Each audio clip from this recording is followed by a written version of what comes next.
Hello everyone, this is doctor Jeevesh Yadav.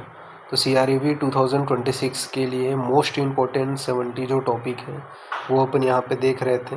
ठीक है, और स्टार्ट करते हैं। तो आज का जो टॉपिक है वो पहला टॉपिक, तो ये मेनली जो सर्जरी वाला जो पार्ट है जहाँ से सबसे ज़्यादा क्वेश्चन अराइज होते हैं वो अपन पहले कवर करेंगे। ठीक है, कौन से वो टॉपिक्स हैं वो आपको स्टेप बाय स्टेप जो जैसे जैसे आपका आता जाएगा एक एक टॉपिक वो आपको पता चलता जाएगा। इसका जो नोट्स है वो मैं अपने इंस्टाग्राम पेज वैद्य जीवेश यादव, जिसका लिंक मैंने डिस्क्रिप्शन में दे रखा है, वहाँ पे पोस्ट करता जाऊँगा। ठीक है, स्टार्ट करते हैं। तो सबसे पहले आपके यंत्र के विषय में बात करते हैं। तो यंत्र के विषय में क्या बताया गया है, तो यंत्र के विषय में याद रखना, प्रधान यंत्र जब पूछा जाए तो प्रधान यंत्र हस्त को बोला गया, हाथ को बोला गया। तो हस्तमेव प्रधानतम यंत्राणाम। ठीक है, तो हस्तमेव प्रधानतम यंत्राणाम, जब प्रधान यंत्र पूछा जाए तो हस्त को बोला गया है। यंत्र की संख्या के विषय में बात करें तो सुश्रुत ने इनकी संख्या 101 बताया है। 101 जो है आचार्य सुश्रुत के अनुसार यंत्र की संख्या है, जबकि अष्टांग हृदय ने 116 बताया है। तो अष्टांग हृदय के अनुसार 116 तथा सुश्रुत के अनुसार 101 जो है यंत्रों की संख्या है। यहाँ पे बताया गया तत्र मनः शरीर बाधा कराणी शल्यानी तेषा आहरण उपाय यंत्राणी। ठीक है, तो जो शरीर और मन में बाधा पहुंचाता है उसे हम लोग क्या बोलते हैं, शल्य बोलते हैं। और उसको बाहर निकालने का जो उपाय है, ये उपकरण है, उसे अपन क्या बोलते हैं, यंत्र कहते हैं। तो शल्य के विषय में यही बोला गया है कि मन और शरीर को बाधा पहुंचाने वाला जो होता है वो शल्य होता है। यंत्र किसको बोलते हैं, तो शल्य को निकालने का जो उपकरण है या उपाय है उसका नाम क्या रखा गया है, यंत्र रखा गया है। फिर इसके बाद में यंत्र के प्रकार के विषय में बात करते हैं जिनसे आपके क्वेश्चन अराइज होते हैं। तो यंत्र के जो प्रकार हैं, प्रकार से जब क्वेश्चन पूछे जाए तो आचार्य जो सुश्रुत है उन्होंने 6 प्रकार बताए हैं, अष्टांग संग्रह ने भी 6 प्रकार बताए हैं। कौन से हैं वो अपन यहाँ पे देख लेते हैं। पहला आपका है स्वास्तिक यंत्र।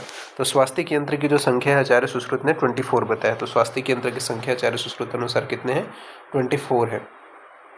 अष्टांग संग्रह ने बताया है कि निश्चित संख्या नहीं है। ठीक है, अष्टांग संग्रह ने निश्चित संख्या नहीं मानी है, सुश्रुत के समान ही बता दिया है, तो ये आपको ध्यान में रखना है। फिर सेकंड है आपका सदंश यंत्र। तो सदंश यंत्र की जो संख्या है वो आचार्य सुश्रुत ने 2 बताया है। तो सदंश यंत्र की संख्या आचार्य सुश्रुत ने कितना बताया है, 2 बताया है। अष्टांग संग्रह के अनुसार बात करें तो सदंश यंत्र में बताया गया पक्षकोप सदंश यंत्र, मुखचुंडिका सदंश यंत्र। ठीक है, तो कौन से आपके पक्षकोप 2 के अलावा और पक्षकोप सदंश यंत्र और जो आपका मुचुंडी सदंश यंत्र, ये आपके किसने बताया है, अष्टांग संग्रह ने बताया है। फिर इसके बाद नेक्स्ट अपन बात करते हैं ताली यंत्र। तो ताली यंत्र की जो संख्या है वो कितना बताया है, सुश्रुत ने तो 2 बताया है, तो सुश्रुत के समान ही माना है। ठीक है, जो अष्टांग संग्रह उन्होंने, तो सुश्रुत ने जो है 2 बताया है ताली यंत्र की संख्या, और सुश्रुत के समान ही अष्टांग संग्रह ने भी ताली यंत्र की संख्या बताई है। फिर नेक्स्ट आता है आपका नाड़ी यंत्र। तो नाड़ी यंत्र की जो संख्या है वो आचार्य सुश्रुत ने 20 बताया है। तो नाड़ी यंत्र की संख्या कितना बताया है, आचार्य सुश्रुत ने 20 बताया है। तो अंगुली त्राणक यंत्र, अष्टांग संग्रह के अनुसार बात करें तो कौन से अंगुली त्राणक यंत्र हो गया, योनि वेक्षण यंत्र हो गया और घटिका यंत्र हो गया। ठीक है, ये क्या है, अष्टांग संग्रह ने बताया है, ये आपको ध्यान में रखना है। फिर नेक्स्ट अपन बात करते हैं आचार्य सुश्रुत के अनुसार। तो आचार्य सुश्रुत के अनुसार शलाका यंत्र 28 होते हैं। तो शलाका यंत्र की संख्या कितना बताया है, 28 बताया है। अष्टांग संग्रह ने गर्भशंकु, दंत निर्घातन यंत्र हो गया, कर्णशोथ यंत्र हो गया, आत्रवृद्धि यंत्र हो गया, ये सभी शलाका यंत्र के अंतर्गत आते हैं, ये अष्टांग संग्रह ने माना है। तो गर्भशंकु, दंत निर्घातन यंत्र, कर्णशोधन यंत्र, आत्रवृद्धि यंत्र, ये जो है शलाका यंत्र के अंतर्गत अष्टांग संग्रह ने बताया है। सुश्रुत ने इनकी संख्या कितनी बताई है, 28 बताई है। उपयंत्र के विषय में बात करें तो उपयंत्र की जो संख्या है वो आचार्य सुश्रुत ने 25 बताया है। ठीक है, इसके अंतर्गत अनुयंत्र 21 है। ठीक है, इसके अंतर्गत आत्र, पाक, भयकाल अनुयंत्र माने गए हैं। ठीक है, तो ये आपको ध्यान में रखना है अष्टांग संग्रह के अनुसार। फिर यहाँ पे अपन एक एक को पढ़ते हैं कौन से जैसे स्वास्तिक यंत्र की जो संख्या है वो 24 बताई है आचार्य सुश्रुत ने। क्या बोला है इसके अलावा, तो स्वास्तिक यंत्र की जो आकृति होती है वो हिंसक जो पशु पक्षी है उसके मुख के सदृश होती है। ये जो है अस्थिगत शल्य निर्हरण में प्रयुक्त होती है। तो स्वास्तिक यंत्र की जो आकृति होती है वो हिंसक पशु पक्षी के मुख के सदृश होती है और यह अस्थिगत जो शल्य है उसके निर्हरण में प्रयुक्त होती है। ये स्वास्तिक यंत्र के विषय में बताया गया है। साथ ही साथ दृश्य शल्य को सिंह मुख आदि यंत्र से, इसके अलावा आपका गुण शल्य को कंक मुख आदि यंत्र से निकाला जाता है। तो ये पूछा जाता है कि दृश्य शल्य को कौन से यंत्र के द्वारा निकाला जाता है। तो दृश्य जो शैल्य है उसको सिंहमुख यंत्र के द्वारा निकाला जाता है, जबकि गूढ़ शैल्य को किसके द्वारा निकाला जाता है, तो काकमुख यंत्र के द्वारा निकाला जाता है। तो ये आपको ध्यान में रखना है। फिर स्वास्तिक यंत्रों को फोर्सेप कहते हैं। तो स्वास्तिक यंत्र को क्या कहते हैं, फोर्सेप कहते हैं। स्वास्तिक यंत्र सिर पर मसूर के समान कील से जुड़े रहते हैं। तो स्वास्तिक यंत्र सिर पर मसूर के समान कील से जुड़े रहते हैं। तो ये आपको याद रखना है। इसके अलावा नवहिंसक पशु मुख के समान होते हैं। तो नवहिंसक पशु मुख के समान कौन से हैं, तो ये आपके पशुओं के नाम को याद रखना है जिसके अकॉर्डिंग आपके स्वास्तिक यंत्र होते हैं। तो सिंह हो गया, व्याघ्र हो गया, वृक हो गया, चाश हो गया, ऋष हो गया, इसके अलावा द्वीपी हो गया, विडाल हो गया, श्रृगाल हो गया, ठीक है, मृग हो गया, इनके मुख के समान होते हैं। तो आपके टोटल 9 हिंसक पशु मुख के समान होते हैं। वो कौन से हैं, सिंह, व्याघ्र, वृक, चाश, ऋष, द्वीपी, विडाल, श्रृगाल और मृग, इनके मुख के समान होते हैं। फिर 15 हिंसक पक्षी के मुख के समान होता है। तो 15 हिंसक पक्षी के मुख के समान कौन से हैं, तो आपको याद रखना है, काक हो गया, कंक हो गया, कुरूर हो गया, इसके अलावा चाश हो गया, बाज हो गया, भांस हो गया, उल्लू हो गया, चिल्ली हो गया, सेन हो गया, गृध हो गया, कौच हो गया, भृंगराज हो गया, इसके अलावा अंजलीकरण हो गया, अवभंजन हो गया और नंदनी हो गया। तो ये टोटल 15 हिंसक पशु पक्षी मुख के समान होते हैं। तो काक, कंक, कुरर, चास, बाज, भांस, उल्लू, चिल्ली, सेन, गृध, कौच, भृंगराज, अजलीकरण, अवभंजन और नंदनी, ये 15 हिंसक पक्षी मुख के सम होते हैं। तो ये आपको ध्यान में रखना है। फिर सदंश यंत्र जो है इनकी संख्या 2 बताई गई है। तो सदंश यंत्र की संख्या कितनी है, 2 है। सनिग्रह और अनिग्रह। सनिग्रह जो होता है वो कील युक्त होता है विथ हैंडल, और अनिग्रह जो होता है वो कील रहित होता है विथआउट हैंडल, ठीक है। तो ये आपको ध्यान में रखना है। तो सदंश यंत्र की संख्या कितनी है, 2 है, सनिग्रह और अनिग्रह। सनिग्रह जो कील युक्त है, अनिग्रह जो कील रहित है। इनकी जो लंबाई है वो 16 अंगुल होती है। तो कितनी होती है इसकी लंबाई, 16 अंगुल। ये त्वचा, मांस, सिरा, स्नायुगत शैल्य निर्हरण में प्रयुक्त होते हैं, और इन्हें क्या है, ड्रेसिंग फोर्सेप भी कहते हैं, ठीक है। तो ये चीज़ याद रखनी है, त्वचा, मांस, सिरा, स्नायुगत शैल्य के निर्हरण में प्रयुक्त होते हैं, और इसे क्या कहते हैं, ड्रेसिंग फोर्सेप भी कहते हैं। अष्टांग हृदय ने 4 बताए हैं, मुचुंडिका संदंश, और 6 आपके क्या है, अंगुल सदृश होते हैं, ठीक है। तो ये आपको याद रखने हैं। फिर नेक्स्ट अपन आगे बढ़ते हैं।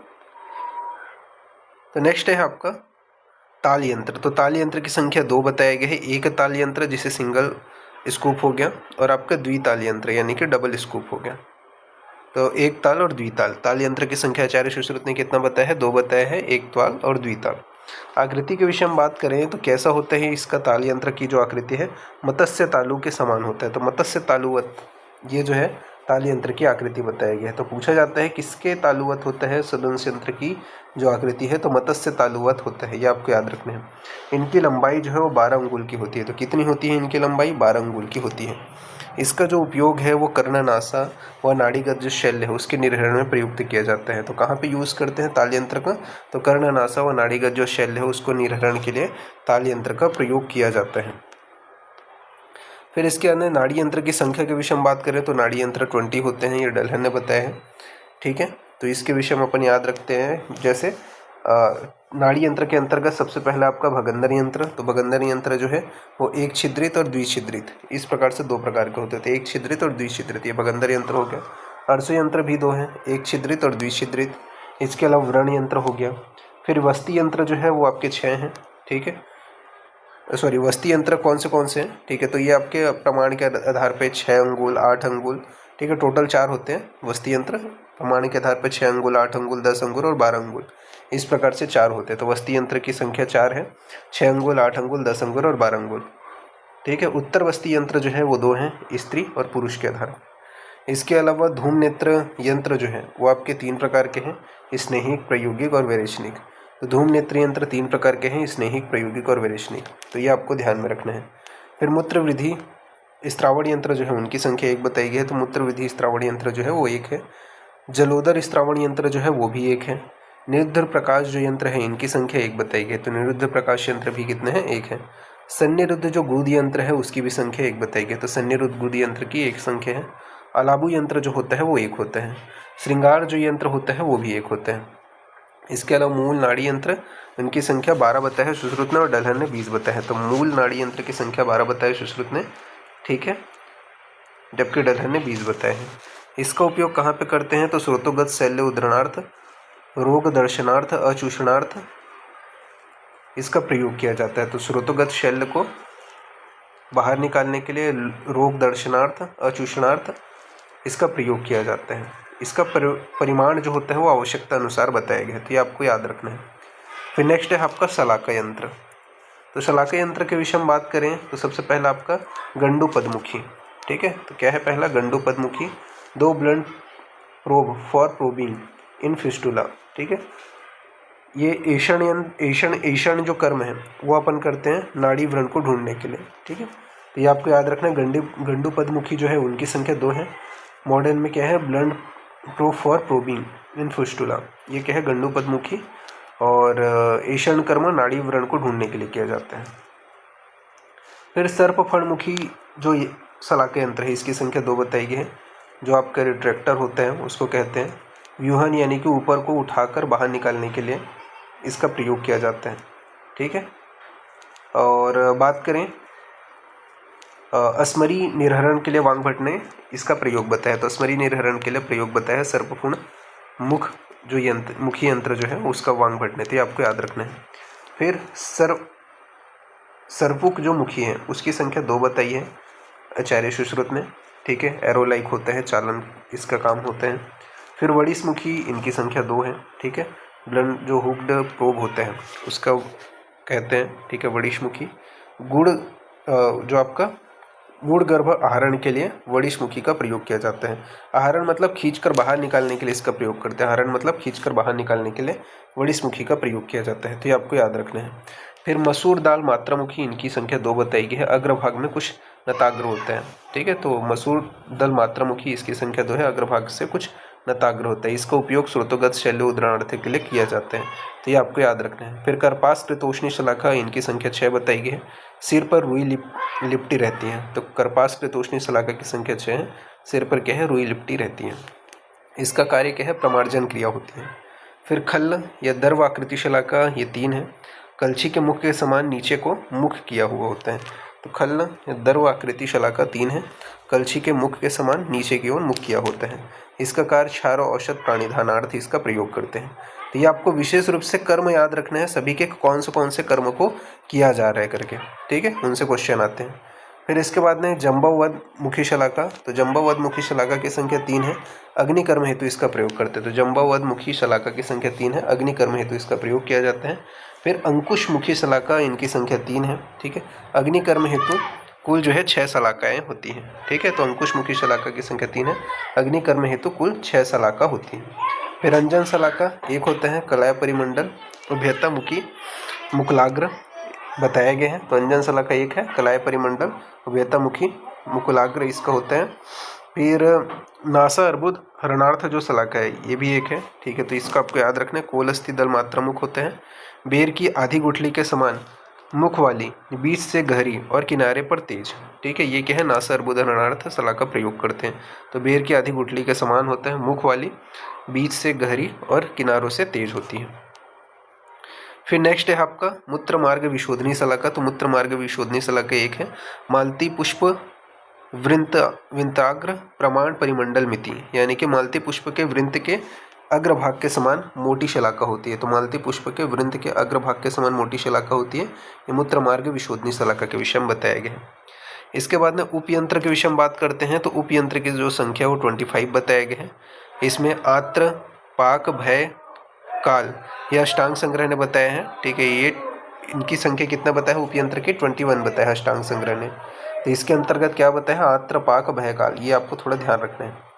कौन से उपयंत्र बताए हैं आचार्य सुश्रुत ने? तो ये आपको श्लोक अगर याद हो सके तो ज़्यादा बेटर है, ठीक है, वरना आपको नाम तो याद रखना ही है, क्योंकि पूछा जाता है कौन सा उपयंत्र के अंतर्गत नहीं आता करके, ठीक है। तो श्लोक अगर याद हो जाए तो ज़्यादा बेटर है। रज्जु, वेणिका, पट्ट, चर्म, अंतावलकल, लता, वस्त्र, अष्ठिलास्म, मुग्ध, पाणितल, अंगुली, दंत, जीवा, स्टीवन, शाखा, प्रवाहन, नख, मुख, बाल, अयस्कांत, अश्वकटक, हर्ष, अग्नि, क्षार औषध, ठीक है।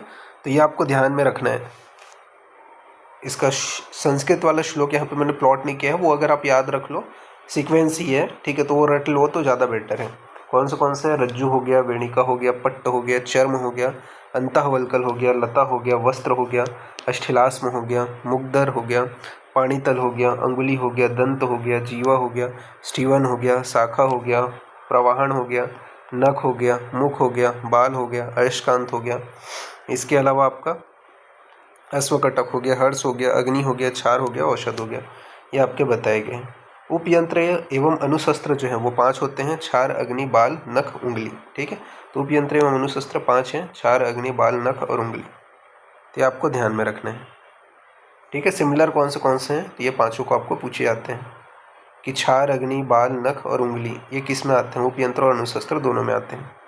फिर यंत्रों के कर्म के विषय में बात करें तो 24 कर्म बताए हैं आचार्य सुश्रुत ने, अष्टांग हृदय ने 15 बताया है, ठीक है। यंत्र और शस्त्र का जो कर्म है, ठीक है, 2 कर्म कॉमन है दोनों में, ईषण और आहरण, ठीक है। ये आपको याद रखना है, ईषण आहरण, यंत्र और शस्त्र दोनों के कर्म के अंतर्गत आते हैं। फिर यंत्र के 24 कर्म कौन से हैं आचार्य सुश्रुत के अनुसार, तो निर्घातन, पूरण, बंधन, व्यूहन, वर्तन, चालन, विवर्तन, विवरण, पीड़न, मार्ग विशोधन, विकर्षण, आहरण, अच्छान, उन्मनन, विनमन, भंजन, उन्मंथन, अचूषण, ऐषण, दारुण, रजुकरण, इसके अलावा प्रच्छान, प्रदमन और प्रमार्जन, ये टोटल 24 जो यंत्र के कर्म है वो बताया गया। तो ये आपको याद रखना है, निर्घातन, पूरण, बंधन, व्यूहन, वर्तन, चालन, विवर्तन, विवरण, पीड़न, मार्ग विशोधन, विकर्षण, आहरण, अच्छान, उन्मन, विनमन, भंजन, उन्मंथन, आचूषण, ऐषण, दारण, रजुकरण, प्रच्छान, प्रदमन, प्रमार्जन, ये 24 जो है यंत्र के कर्म बताए हैं। तो ये आपको ध्यान में रखना है। फिर यंत्र के दोष के विषय में बात करें तो यंत्र के टोटल 12 दोष बताए गए हैं। अष्टांग संग्रह ने 8 बताए हैं। कौन से हैं 12 दोष, तो अति स्थूल, आसार, अति दीर्घ, अति ह्रस्व, अग्राही, विषमग्राही, वक्र, शिथिल, अत्युन्नत, मृदुकील, मृदुमुख और मृदुपाश, ये टोटल 12 जो है यंत्र के दोष बताए हैं। तो अति स्थूल, असार, अति दीर्घ, अति ह्रस्व, अग्राही, विषमग्राही, वक्र, शिथिल, अन्योन्नत, मृदुकील, मृदुमुख और मृदुपाश, ये जो है यंत्र के 12 दोष बताए हैं। किसने, आपके आचार्य सुश्रुत ने। अष्टांग संग्रह ने 8 बताए हैं। तो ये आपको ध्यान में रखना है। फिर नेक्स्ट अपन आगे बढ़ते हैं। फिर यंत्र के गुण के विषय में बात करते हैं। तो यंत्र के 6 गुण होते हैं। कौन से वो 6 गुण हैं, तो ये आपको याद रखना है। समाहितानि यंत्राणि खड़ संलक्षण मुखानि च सुग्रहाणि सुरूपाणि सुग्रहाणि च कार्ये, ठीक है। तो यंत्र के 6 गुण बताए गए हैं। समाहितानि यंत्राणि खड़ संलक्षण मुखानि च सुदृढ़ानि सुरूपाणि सुग्रहाणि च कार्येत। कौन से वो 6 हैं यंत्र के गुण, तो समाहितानि खैर मुख वाला, संलक्षण मुख वाला, सुदृढ़ होना चाहिए, स्वरूप वाला होना चाहिए और सुग्राह्य, ठीक है, ग्रिप प्रॉपर होना चाहिए उसमें, तो सुग्रहणी, ठीक है। तो ये जो है आपके यंत्र के 6 गुण हैं।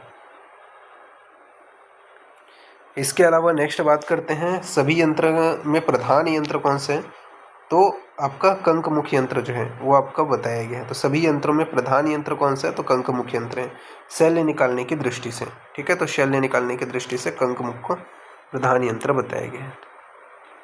फिर उसके बाद में बात करते हैं अष्टांग हृदय के अनुसार। तो अष्टांग हृदय के अनुसार संदंश यंत्र जो है वो 4 हैं और सुश्रुत के अनुसार 2 हैं। तो ये आपको ध्यान में रखना है, ठीक है।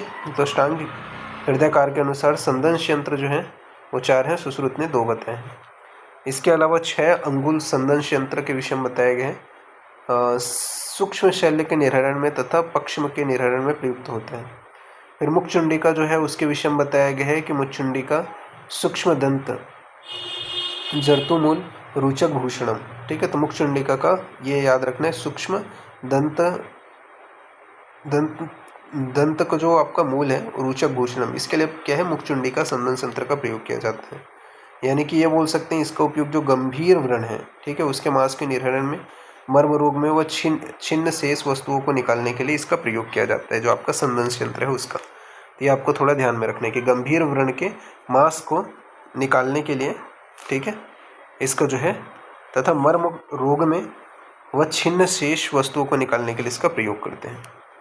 फिर नाड़ी यंत्र के विषय में बात करें तो अंतः शैल अवलोकनी नाड़ी, तो अंतः शैल अवलोकनी नाड़ी के विषय में बताया गया कि 10 अंगुल लंबी और 5 अंगुल मोटी नाड़ी होती है। तो अंतः शैल अवलोकनी नाड़ी के विषय में बताया गया 10 अंगुल लंबी और 5 अंगुल मोटी नाड़ी होती है। फिर शल्य निर्घातनी जो नाड़ी है उसके विषय में बात करें तो शल्य निर्घातनी नाड़ी के विषय में बताया गया पद्मकर्णिका मूर्धग्नि सदृश, इसके अलावा द्वादश मूल, चतुर्थ सुशीर शल्य निर्घातनी नाड़ी मता। ठीक है, तो शल्य निर्घातनी नाड़ी के विषय में आपको ये चीज़ याद रखना है कि पद्मकर्णिका मूलग्नि सदृश होता है। तो पद्मकर्णिकाएँ मूर्धग्नि जो सदृश है ये आपका किसके लिए बोला गया है? शल्य निर्घातनी नाड़ी के लिए बोला गया है। द्वादश मूल, इसके अलावा चतुर सुशिरा, ये जो है क्या है? शल्य निर्घातनी नाड़ी के विषय में बताया गया। फिर समी यंत्र के विषय में बात करते हैं तो समी यंत्र में बोला गया है कि अर्शु यंत्र के समान होते हैं परंतु इसमें छिद्र नहीं होते, इसका उपयोग अर्श को दबाने में होता है। तो अर्शु यंत्र के समान होता है परंतु इसमें क्या है? छिद्र नहीं होते, इसका प्रयोग कहाँ पे करते हैं? तो अर्श को दबाने के लिए किया जाता है समी यंत्र का। फिर नासा यंत्र के विषय में बात करें तो नासा अर्बुद और नासा अर्श में एक छिद्र वाली 2 अंगुल लंबी प्रदेशनी अंगुलसम मोटी नाड़ी होती है। तो नासा यंत्र क्या होता है? तो नासा अर्बुद और नासा अर्श में एक छिद्र वाली 2 अंगुल लंबी और प्रदेशनी अंगुलसम मोटी नाड़ी होती है, उसे अपन नासा यंत्र कहते हैं। तो ये आपको ध्यान में रखना। फिर इसके अंदर अंगुली त्राणक यंत्र के विषय में बताया गया है। तो अंगुली त्राणक यंत्र में बताया गया है कि दंत या लकड़ी का बना हुआ गोल स्तनाकार नाड़ी, इसकी लंबाई 4 अंगुल होती है और इसमें 2 छिद्र होते हैं। ये क्या है? अंगुली त्राणक यंत्र कहलाता है। तो दंत या लकड़ी का बना हुआ गोल स्तनाकार नाड़ी, इसकी लंबाई क्या होती है? 4 अंगुल लंबी होती है और इसमें 2 छिद्र होते हैं। ये क्या है? अंगुली त्राणक यंत्र के विषय में बताया गया। इसका उपयोग जो आपका वक्त्र विवृतार्थ है इसका प्रयोग किया जाता है। तो वक्त्र विवृतार्थ इसका प्रयोग करते हैं, किसका? अंगुली त्राणक यंत्र का। ठीक है, चीज़ों को आपका मतलब फैलाने के लिए, विवृत करने के लिए इसका प्रयोग किया गया। फिर योनि वृक्षण यंत्र, ठीक है, सुधार लेने यंत्र है ये। व्रेणी वृक्षण यंत्र, इसकी लंबाई 16 अंगुल है। ठीक है, बताया गया है भोज मुकुला नाम। ठीक है, यानी कि कमल की कली के मुख के समान आकार का होता है। तो भोज मुकुला नाम यानी कि कमल की कली के मुख के समान क्या होता है? आपका योनि आपका वेक्षण यंत्र होता है। इसके बाद नेक्स्ट अपन आगे बढ़ते हैं षडंगुल यंत्र। तो षडंगुल यंत्र की संख्या 2 बताया गया है। लंबाई जो है वो उसका 6 अंगुल होते हैं। ठीक है, इसके अलावा वस्ती यंत्र आकृति के विषय में बताया गया कि वस्ती यंत्र के समान आकार का होता है। तो वस्ती यंत्र के समान आकार का होता है। इसका उपयोग नाड़ी व्रण के अभ्यंग तथा प्रक्षालन के लिए किया जाता है। तो नाड़ी व्रण के अभ्यंग व प्रक्षालन के लिए क्या आपका षडंगुल यंत्र का प्रयोग किया जाता है। तो ये आपको ध्यान में रखना है। फिर घटिका यंत्र के विषय में बताया गया है। तो घटिका यंत्र जो है अलाबू यंत्र की तरह ही होता है। तो घटिका यंत्र आपको पता है अलाबू यंत्र की तरह ही होता है। इसका उपयोग क्या है? गुल्म रोग में विलयन करने के लिए किया जाता है। तो घटिका यंत्र का कहाँ पे प्रयोग करते हैं? गुल्म रोग में विलयन करने के लिए घटिका यंत्र का प्रयोग किया जाता है। फिर इसके अंदर द्विदार नलिका एवं पिच्छिल नलिका यंत्र। तो द्विदार नलिका या पिच्छिल नलिका यंत्र में बोला गया है कि जलोदर में जल निकालने के लिए इसका प्रयोग किया जाता है। तो जलोदर में जल निकालने के लिए द्विदार नलिका और पिच्छिल नलिका यंत्र का प्रयोग किया जाता है। फिर अर्श यंत्र के विषय में बताया गया है कि अर्श यंत्र में बोला गया है कि गो स्तनाकार 4 अंगुल लंबा होता है। मोटाई में पुरुष के लिए 5 अंगुल तथा स्त्रियों के लिए 6 अंगुल होता है और इसमें 2 छिद्र होते हैं। तो अर्श यंत्र जो है गो स्तनाकार होता है, 4 अंगुल लंबा होता है, मोटाई में पुरुष के लिए 5 अंगुल और स्त्रियों के लिए 6 अंगुल होता है। इसमें 2 छिद्र होते हैं। एक छिद्र रोग दर्शनार्थ और दूसरा जो छिद्र होता है वो छेदन कर्म के लिए होता है। तो एक छिद्र रोग दर्शनार्थ और दूसरा छिद्र जो है वो छेदन कर्म के लिए होता है। फिर नेक्स्ट है आपका भगंदर यंत्र। तो भगंदर यंत्र में बोला गया भगंदर यंत्र अर्श यंत्र के समान होता है। तो भगंदर यंत्र कैसा होता है? अर्श यंत्र के समान होते हैं। फिर नेक्स्ट है आपका धूम यंत्र। धूम यंत्र जो होते हैं उसके 3 प्रकार हैं, आपका शमन, मृदु और तीक्ष्ण। समन जो होता है वो 4 अंगुल होता है, मृदु जो होता है वो 32 अंगुल और तीक्ष्ण जो होता है वो 24 अंगुल होता है। तो ध्रुव यंत्र जो है 3 है, समन, मृदु और तीक्ष्ण। समन जो है वो 40 अंगुल और मृदु जो है वो 32 अंगुल और तीक्ष्ण जो है वो 24 अंगुल होता है। तो 40, 32 और 24। ठीक है, ये आपको याद रखना है। फिर श्रृंग यंत्र के विषय में बात करें तो श्रृंग यंत्र में बताया गया चूचक आकृति का होता है, स्त्रियों के चूचक के समान होता है। लंबाई जो है वो 18 अंगुल बताया गया है। रक्त आदि के अचूषण के लिए 3 अंगुल मुख वाला प्रयोग किया जाता है। तो 3 अंगुल मुख वाला का कहाँ पे प्रयोग करते हैं? श्रृंग यंत्र का। तो रक्त आचूषण के लिए प्रयोग करते हैं। छिद्र जो होते हैं वो सरसों के दाने के समान होते हैं। तो छिद्र कैसा होता है? सरसों के दाने वत होते हैं। इसका उपयोग जो है स्तन विद्रधि में दूषित रक्त निकालने के लिए किया जाता है। तो स्तन विद्रधि में दूषित रक्त के निकालने के लिए इसका प्रयोग करते हैं। ये आपको याद रखना है। तो स्तन विद्रधि में दूषित रक्त के निर्हरण के लिए किसका प्रयोग किया जाता है? श्रृंग यंत्र का प्रयोग किया जाता है। फिर आता है आपका अलाबु यंत्र। तो अलाबु यंत्र की लंबाई 12 अंगुल बताए गए हैं। मोटाई जो है वो गोलाई में 18 अंगुल होते हैं। ठीक है, 3 या 4 अंगुल मुख वाला होते हैं। तो लंबाई 12 अंगुल का होता है, मोटाई व गोलाई में 18 अंगुल होते हैं, 3 या 4 अंगुल मुख वाला होता है। इसका उपयोग गुल्म रोग व रक्त विस्त्रावण के लिए करते हैं। तो इसका उपयोग गुल्म रोग व रक्त विस्त्रावण के लिए करते हैं। फिर नेक्स्ट है आपका शलाका यंत्र। तो शलाका यंत्र जो होता है वो गर्भशंकु यंत्र होते हैं। ठीक है, तो शलाका यंत्र क्या है? आपका गर्भशंकु यंत्र होते हैं। एक नताग्र शंकु के समान 18 अंगुल लंबा होता है। ठीक है, मूढ़ गर्भ के हरण के लिए गर्भशंकु यंत्र का प्रयोग किया जाता है। तो गर्भशंकु यंत्र का किसके लिए प्रयोग करते हैं? मूढ़ गर्भ के हरण के लिए इसका प्रयोग करते हैं। फिर सर्पफण यंत्र को जो होता है इसकी संख्या भी एक बताए गए हैं। यह क्या होते हैं? वक्रगात होते हैं। ठीक है, वक्र आकार का होगा, वक्र अग्रभाग जो है वक्राकार होगा। इसके अलावा अस्मरी आहरण के लिए इसका प्रयोग करते हैं। तो अस्मरी के आहरण के लिए किसका प्रयोग किया जाता है? सर्पफण यंत्र का प्रयोग किया जाता है। तो सर्पफण यंत्र का किसके लिए प्रयोग करते हैं? अस्मरी आहरण के लिए प्रयोग करते हैं। फिर सर्पुंख मुख यंत्र का प्रयोग कहाँ पे करते हैं? तो सर्पुंख मुख यंत्र का जो प्रयोग है वो क्या है? दंतपातन के लिए किया जाता है। इसकी भी संख्या एक बताई गई है। तो सर्पुंख मुख यंत्र की जो संख्या वो एक है, वो दंतपातन के लिए इसका प्रयोग करते हैं। फिर नेक्स्ट है आपका षट प्रमार्जन शलाका। षट प्रमार्जन शलाका की जो संख्या वो 6 है। ठीक है, इसका जो है गुदा, नासिका एवं कर्ण के प्रमार्जन के लिए 2-2 शलाकाएँ होती हैं। तो गुदा, नासिका और कर्ण के प्रमार्जन के लिए 2-2 शलाकाएँ होती हैं। इस प्रकार से टोटल 6। फिर इसके अंदर कर्ण मल शोधन यंत्र, इसकी संख्या 1 बताई गई है। तो कर्ण मल शोधन यंत्र संख्या 1 है। ये कैसा होता है? तो यहाँ पे आपको बताया गया अश्वत्थ पत्र के समान तथा यहाँ पे आपको बताया गया है प्रांत व श्रुवे के आकार का होता है। ठीक है, तो श्रुवे के आकार का तथा प्रांत के आकार का होता है, वो अश्वत्थ पत्र के समान होते हैं। कर्णमल शोधन यंत्र। रंजन शलाका जो है इसकी संख्या 1 बताई गई है, 10 अंगुल लंबी होती है। तो रंजन शलाका 1 है, इसकी संख्या क्या है? 10 अंगुल लंबी होती है। फिर अनुयंत्र जो होते हैं वो अष्टांग हृदय ने 19 बताए हैं। तो अनुयंत्र की जो संख्या है अष्टांग हृदय ने 19 बताए हैं। अष्टांग संग्रह ने इसकी संख्या 29 बताए हैं, 29 बताए हैं। कौन से हैं आपका? तो ये आपको याद रखना है। अयस्कांत हो गया, रज्जु हो गया, वस्त्र हो गया, अस्म हो गया, इसके अलावा मुद्गर हो गया।